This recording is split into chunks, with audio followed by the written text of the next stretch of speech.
мүмкүнчүлүк жөнүндө айтып берейин. Мүмкүнчүлүк мүмкүн деген сөздөн алынат.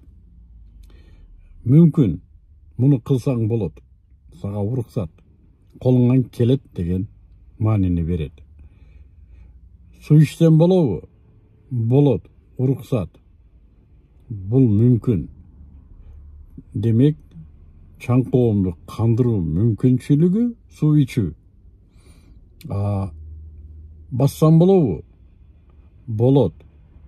Бул сага ден соолуктоңдоо мүмкүнчүлүгү. Мүмкүн сага басууга. Мына столду жесем болобу? Болбойт.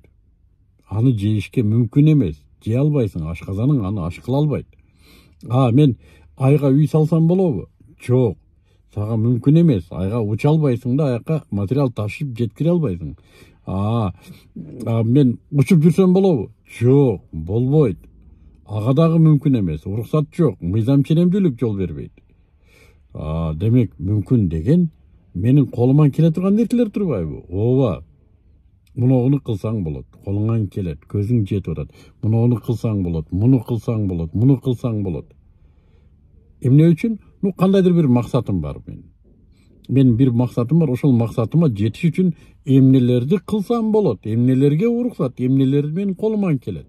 Мына ошонун бардыгы мүмкүнчүлүк деп аталат. Мүмкүнчүлүк тагыраагы балким мүмкүндүк десек да болот. Орусчасы возможность. Можно деген сөздөн алынат. Тебе можно этого делать. Этого нельзя, ты не сможешь. Чынын айтыш керек, бул жерде шариятта адал арам маселесине аралаштырып албаш керек. Жесе болот, бирок шарият тыюу салат. Бул эки башка маселе. Жесе болобу? Болот, бирок уруксат эмес. Бул башка маселе. Мусулман баласына демек мүмкүнчүлүк эки нерседен келип чыкты. Мүмкүн и уруксат. Мен муногу ишти кылсам колуман келеби, мүмкүнбү? Аллах мүмкүн деди. Шариатка туш келеби, уруксат береби шарият? Уруксат берет деди шарият. Мына ошол нерселерди биз мүмкүнчүлүк деп атайбыз. Мүмкүнчүлүк Аллах субханаху ва таала күндө чачыла кылып чачат. Эсепсиз.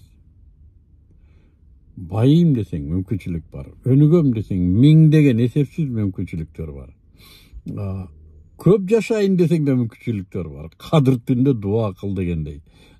Койчу өтө көп мүмкүнчүлүктөр бар. Бирөөгө жардам берейин десең эсепсиз мүмкүнчүлүк бар. Кыргып турда, колунда жүктү ал. Мүмкүнбү? Мүмкүн. Жашооңду оңдойм десең күндө таң саардан кечке чейин, кайра таңкы саарга чейин жамгырдай жаап аткан мүмкүнчүлүктөр бар. Эмнеге колдонбойбуз анда? Бул жерде бир сыр жатат. Биринчиден, максат болуш керек. Экинчиден, ал максат ишке аша турган максат болуш керек. Анын зарылдыгы, актуалдуулугу анык болуш керек. Жөн эле кыял эмес. Ошол мага зарыл болуш керек. Анан мен мүмкүнчүлүктөрдү издегенди билишим керек. Эгерде мен курулуш материалын издесем, мисалы, кийим саткан базарга барбайм да. Мага керек болгон мүмкүндүктөрдү издөө да каерден издеш керек, аны билишим керек.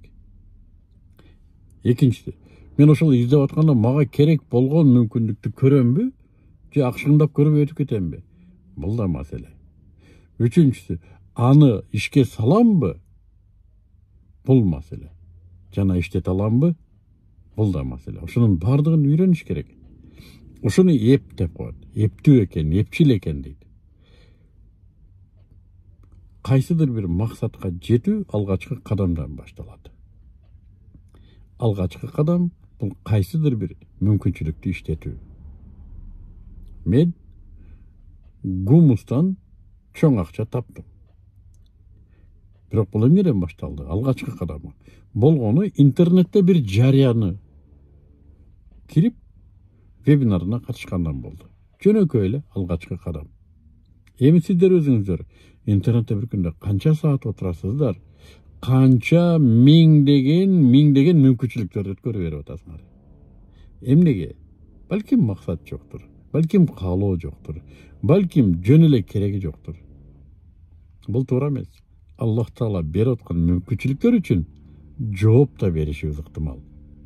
Ошондуктан бул жашоону Аллах Таала бизге ыраа көрдүбү, бактылуулукту ыраа көрдүбү, аны колдонуш керек, анын үчүн мүмкүнчүлүктөрдү алыш керек. Мисалы жөн эле биз кошумча акча табам дегендерге биз айтып атабыз. Жок дегенде биздин каналга жазылып кой. Жок дегенде биздин семинар, вебинарларга кел. Жок дегенде биздин тренингтерге катыш. Ушулар колуңан келет да. Туурабы? Ушул мүмкүн да. Мисалы бир эле мүмкүнчүлүк.